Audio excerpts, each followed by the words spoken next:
The streets of Nairobi pulsed with late afternoon energy, taxis honking, bodas weaving between traffic, and the scent of roasted maize drifting from street vendors.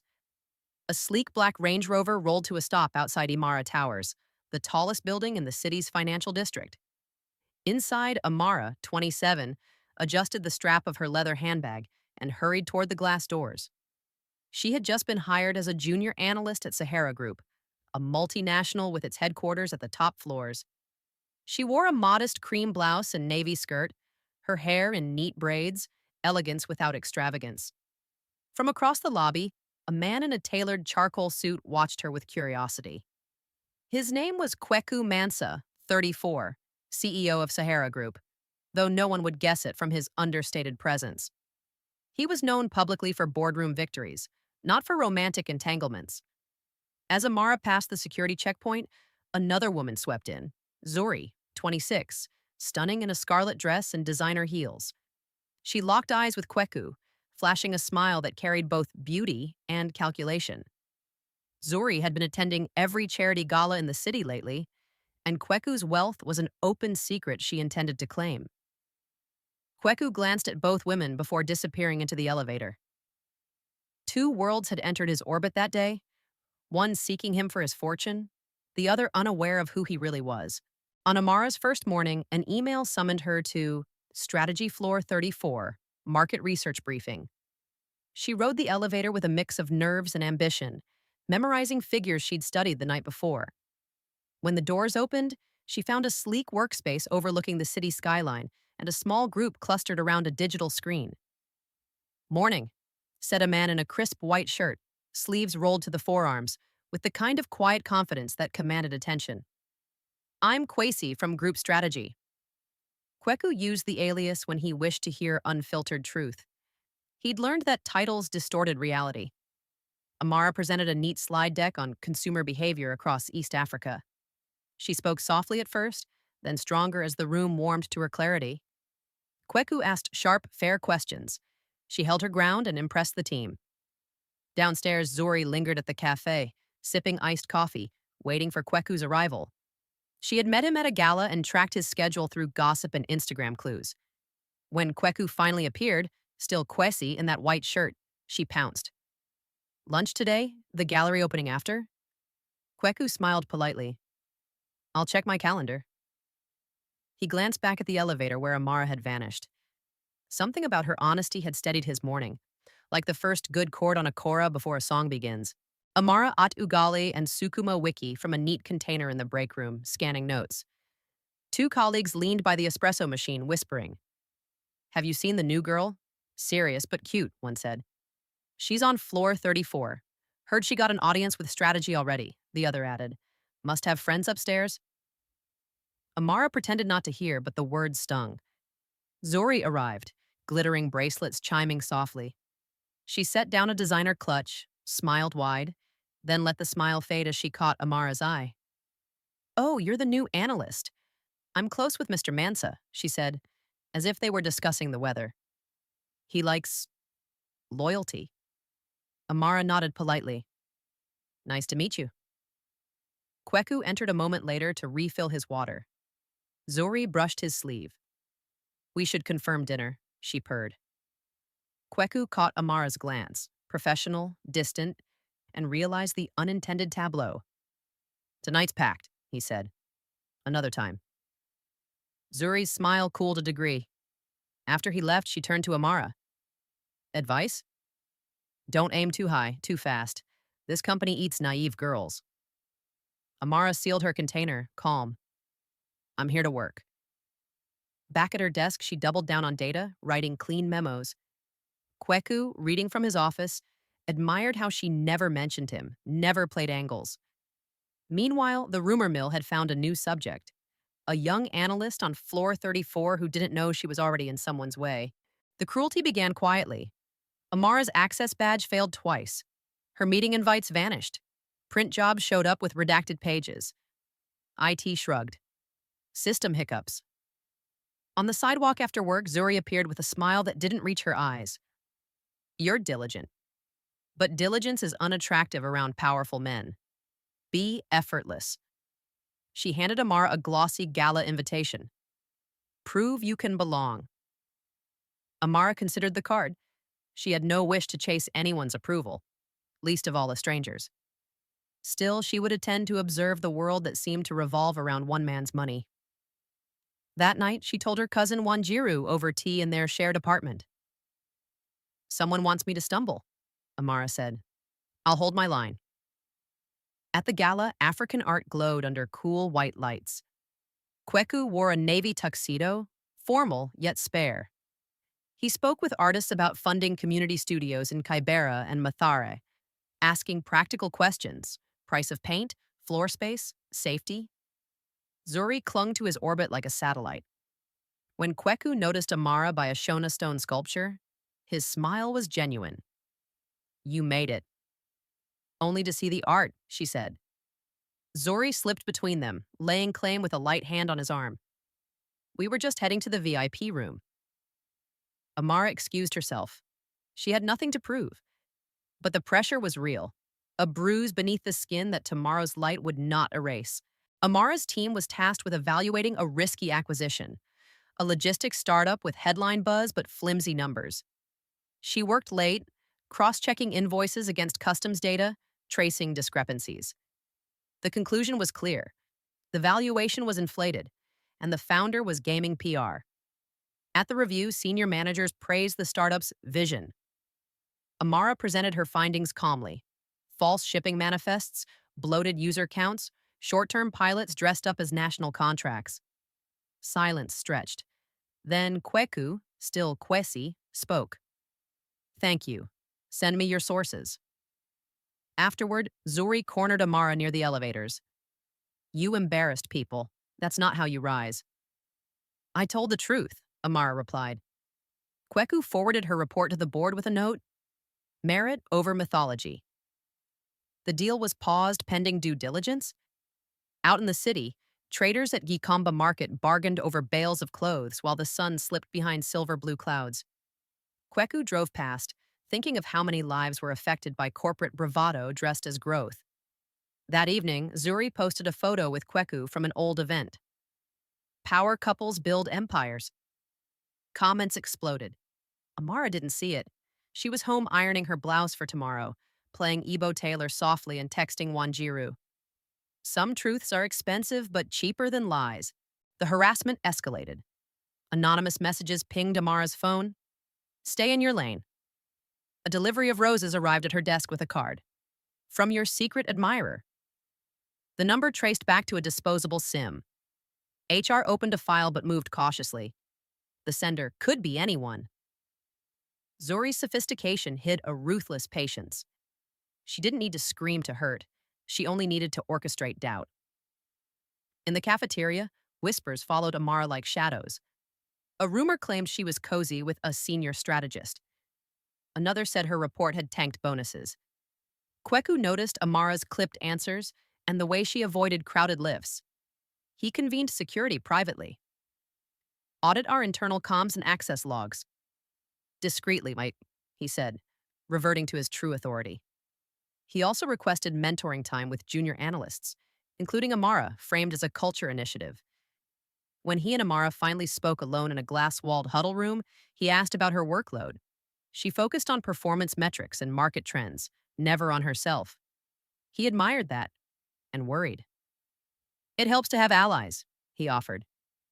It helps to have standards, she said, managing a small smile. Zuri watched from the corridor, reading lips she could not hear, and decided to escalate from rumor to sabotage.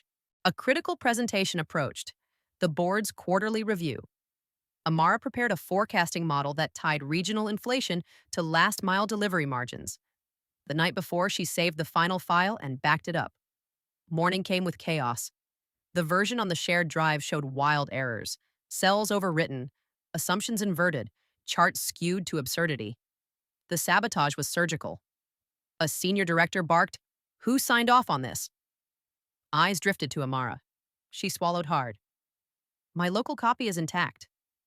Her laptop, however, was missing from her locker. The lock wasn't broken. Kweku stepped in. We'll delay 15 minutes. He signaled security. Minutes later, they produced CCTV stills, a figure in a maintenance uniform entering floor 34 after midnight. The badge? A cloned Access ID that matched an intern on leave. Amara closed her eyes to steady her breath. She rebuilt the key chart from memory and emailed her clean forecast. The board reconvened. Her model held. Kweku watched the room's respect tilt back to her. In the hallway, Zuri approached, voice dripping sympathy. So stressful. These buildings full of ghosts. Amara met her gaze. Ghosts leave footprints. Kweku's jaw tightened. The footprints were there, and he was done pretending not to see them. Kweku invited the whole strategy floor to a town hall on integrity and growth. Cameras rolled for internal comms. He walked on stage in a dark suit and introduced himself plainly. I'm Kweku Mansa. Gasps rippled through the room as Kwesi dissolved into myth. He spoke about building Sahara Group from procurement fixes and honest partnerships, not magazine covers. Then he added, we'll protect people who protect our standards. It wasn't a grand gesture, just policy. But in a place where power often arrived adorned, the simple vow felt like a bell. Amara sat 3 rows back, stunned. The man who had asked fair questions, who listened more than he spoke. He was the CEO. She replayed every conversation, checking herself for flattery she hadn't given. Relief washed through. She had never angled. Afterward, he found her near the exit. I owed you transparency, he said. You owed the company transparency, she replied, steady. He smiled. Both can be true. Zuri, watching from the balcony, recalibrated. If she couldn't own the man privately, she'd own the narrative publicly. She texted a blogger a curated package. Old photos, suggestive captions, and the seed of a story that would soon sprout into thorny headlines. By midday, a gossip site blasted a headline. Sahara CEO's secret office romance. Analyst's fast track raises eyebrows. Photos showed Kweku and Amara in the same frame at the gala, cropped to imply intimacy. Comments turned vicious. HR summoned Amara for clarification. She answered every question, produced timestamps, and referenced colleagues present at each meeting. Still, the damage stuck like gum on a shoe. Wanjiru messaged, do you want me to pull the article down through my friend? No, Amara replied. We fight lies with facts, not favors. Kweku called legal. The blog had violated privacy and defamed an employee with fabricated insinuations. Meanwhile, he traced the leak. The metadata on one photo pointed to a PR freelancer who happened to be Zuri's wine night companion. He invited Zuri to lunch at a quiet restaurant overlooking Karura's Green, intending to ask direct questions. She arrived glowing, as if wearing victory. We're good together, Kweku, she said. You need someone who understands power. I need someone who understands truth, he replied. And consequences. Her eyes narrowed. Careful. People dislike men who punish women. I dislike anyone who harms good people, he said, rising. The bill was already paid. Amara took a weekend matatu to visit her mother in a quiet town beyond Tika. The road rolled past tea fields and roadside fruit stands, clouds casting soft shadows on the slopes. Her mother, Maman Jerry, welcomed her with a hug that smelled of soap and wood smoke. They cooked tilapia with coconut and lime, and Amara spoke of the rumors, the sabotage, the man who had turned out to be the CEO. I want to keep my dignity, she said. Maman Jerry poured chai and answered in the measured rhythm of lived wisdom. Dignity is a daily habit, not a verdict from others. If a man sees you clearly, let him. If he does not, let God witness your work. On Monday, Amara returned to Nairobi with steady breath. She joined a volunteer program Sahara funded, teaching financial literacy to women running kiosks. Kweku arrived quietly, sat in the back, listening to her explain profit margins using oranges and tomatoes from a basket. He watched the room brighten with understanding. Later, he walked her to the gate. When I'm near you, my world gets simpler, he said. Mine gets complicated, she replied, but she smiled. Zuri shifted tactics to psychological warfare. Anonymous emails to the board implied Amara was negotiating a job with a competitor, attaching a fabricated offer letter. An unmarked envelope arrived on Kweku's desk containing a USB drive labeled Amara Confidential. Security scanned it. Malware. Kweku convened a core team, legal, security, HR, and authorized a forensic review of devices tied to the leaks. He also initiated a charity audit to follow donation trails that touched the PR freelancer. The map lit up like constellations, connecting Zuri's lifestyle to suspicious consulting payments. Amara, meanwhile, received a call from her landlord. Someone offered to pay 6 months' rent if I let them into your flat. I said no. Panic prickled. She changed locks, informed the police, and documented everything. That night, Kweku called. May I drive you home? I'm fine. I'll wait downstairs. He stood by the street vendor's cart under a pale streetlight, bought 2 roasted corns, and handed one to her when she arrived. I can't fix everything at once, he said, but I can stand where it hurts. She took the corn, warmth seeping into her palms. Then stand. Monday dawned with a board compliance notice. All staff, contractors, and PR affiliates to undergo a digital integrity check. Zuri's circles buzzed. The PR freelancer vanished from socials. Kweku held a press briefing emphasizing Sahara's zero-tolerance policy on harassment and data manipulation. He named no one but promised accountability. He also announced a new fund for women-led microbusinesses, tying corporate strength to community trust. The market responded favorably. Employees felt seen. Privately, security handed Kweku a folder. Photos of Zuri meeting the PR freelancer, bank transfers labeled as event curation, and the cloned badge scheme contractor. The evidence did not humiliate. It clarified. Kweku met Zuri in a quiet conference room. I'm filing criminal charges for the hacking and the stalking, he said, and civil action for defamation. You'll have counsel. She laughed softly, then realized he was not negotiating. You'll be hated, she warned. Maybe, he said, but I'll be honest. He left the room and called Amara.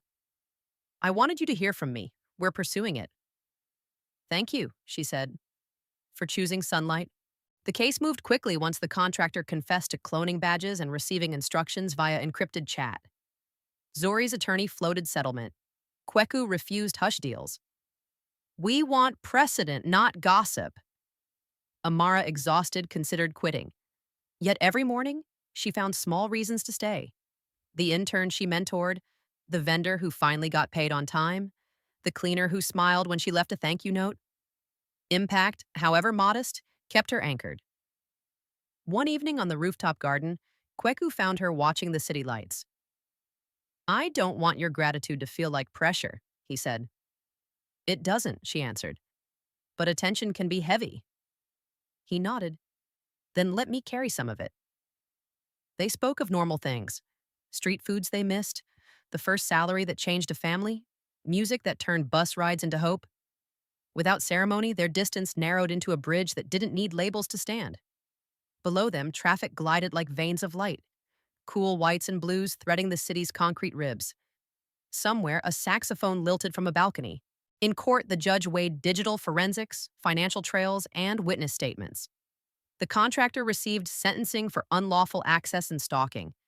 The PR freelancer was fined and banned from corporate engagements. Zuri was ordered to pay damages and issue a public apology for defamation and harassment. The ruling was stern, measured, and public. At Sahara, Kweku announced new safeguards, stricter access controls, whistleblower protection, and mentorship programs shielded from managerial retaliation. He credited a junior analyst's courage without naming Amara. Inside the company, everyone knew. That evening, he walked Amara to the parking lot. You're free to walk away from the noise, he said. Or to walk with me, slowly on your terms. Amara looked at him, at the man who chose process over power plays. I'll walk, she said, but keep the pace human. He laughed, relief loosening his shoulders. Deal. Months later, the city breathed its usual rhythm.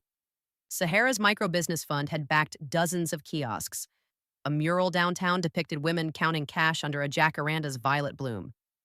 Amara delivered a keynote on transparent growth in emerging markets, practical and rooted, while Kweku sat in the audience taking notes as if he were the student. After the talk, reporters asked about their relationship. Amara answered simply, We met at work. We both chose honesty. No fireworks, no choreographed reveal, just a fact. They walked out to Uhuru Park, where families picnicked and children steered toy sailboats on the pond. Kweku handed Amara a paper bag with 2 mangoes and a tiny wooden carving of a kora. For the music you bring to my life, he said. She smiled. For the quiet you bring to mine.